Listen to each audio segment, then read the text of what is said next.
Jeff Hardy made a name for himself as the charismatic enigma, he competed in the WWF at the time with his brother Matt as an enhancement talent, or in other words, a jobber. Jeff Hardy lied about his age, claiming that he was 18 when he was in fact 16, so at the young age of 16, he made his WWF televised debut against Razor Ramon, where he was completely squashed and toyed with. Hardy continued getting his ass kicked for a number of years, facing opponents such as 123 Kid, King Kong Bundy, and Rob Van Dam, until he was finally contracted by the WWE. From there onwards, Hardy went on to achieve great success as a tag team competitor with his brother Matt, capturing the World Tag Team Championships 6 times before eventually striking gold as a singles competitor. His high-risk, daredevil tendencies cemented him as a fan favourite, and during his time as a singles wrestler, he managed to win the WWE Championship once and the WWE World Heavyweight Championship twice. From a jobber to a world champion, you've gotta start somewhere, right?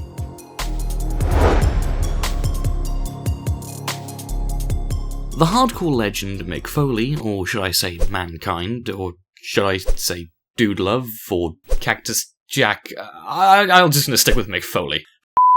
Foley did not possess the stereotypical wrestling physique, but that did not stop him from having a successful career during his time in the WWE, becoming a 3-time WWF champion, a 1-time WWF hardcore champion, and an 8-time WWF tag team champion.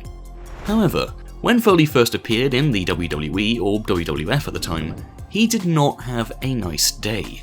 Foley competed in several squash matches as a jobber, under the ring names Jack Foley and Nick Foley, against the likes of Kamala, the Killer Bees, and Hercules Hernandez, on episodes of Primetime Wrestling and Superstars of Wrestling, later known as WWF Superstars.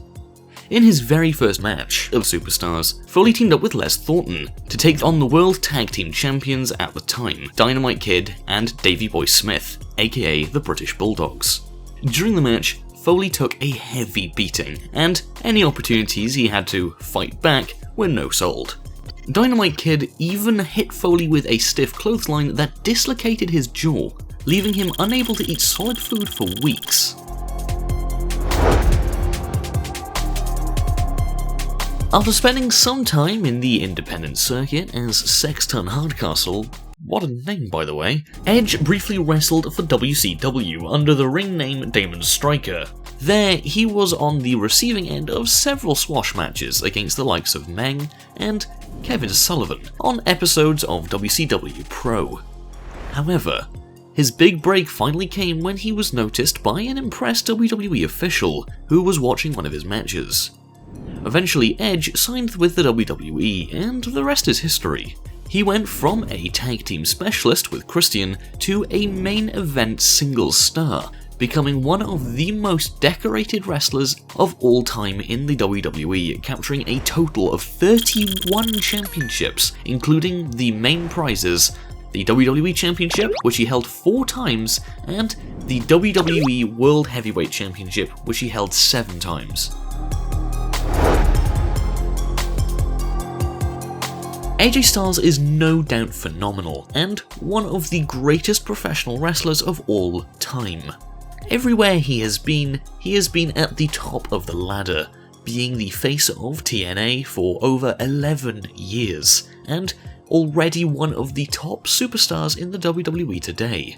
Along the way, Styles has captured many world championships, including TNA's World Heavyweight Championship, New Japan Pro Wrestling's IWGP World Heavyweight Championship, and the WWE Championship. However, way before he made a name for himself, AJ Styles briefly wrestled for WCW back in 2001, where he was placed in a tag team known as Air Raid. The duo competed in episodes of WCW Thunder, in losing efforts to the tag team of Evan Karagias and Jamie Noble, and the Young Dragons, but did score an upset win against the Boogie Knights, their first and only win in WCW. Styles, alongside his tag team partner, made their WCW Nitro debut when they participated in a tournament for the Cruiserweight Tag Team Championships, however were eliminated in the first round by Elix Skipper and Kid Romeo. After Vince McMahon purchased WCW, Styles made 2 appearances in the WWF as an enhancement talent, on syndicated WWF shows WWF Jacked and WWF Metal, where he lost against the Hurricane and Rico Constantino in a dark match. Styles was offered a developmental deal in the WWF, however declined due to his wife's college education. Just imagine if Styles had accepted the deal. He may not have reached the heights that he has, and could have ended up as one of those washed up WCW wrestlers just trying to make it in the WWE.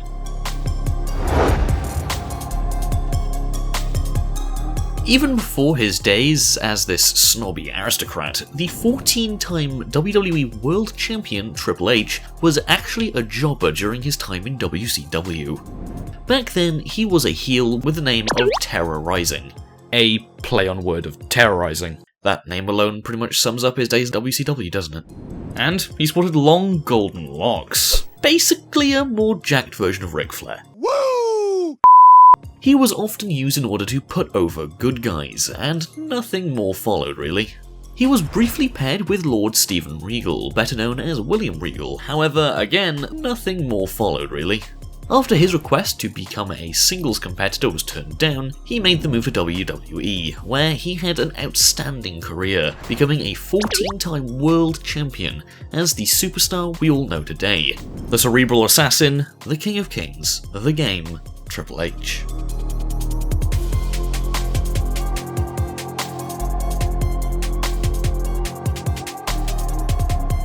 Thank you so much for watching. If you enjoyed, please show your support by leaving a like and sharing this video, as it really does help us a lot. Don't forget to comment below too, and we will pin up the best comment. And if you haven't already, please subscribe and turn on notifications so you never miss a video from us. Lastly, for daily wrestling facts and more, follow all of our social media accounts, which are on screen and in the description. Thanks, and until the next video.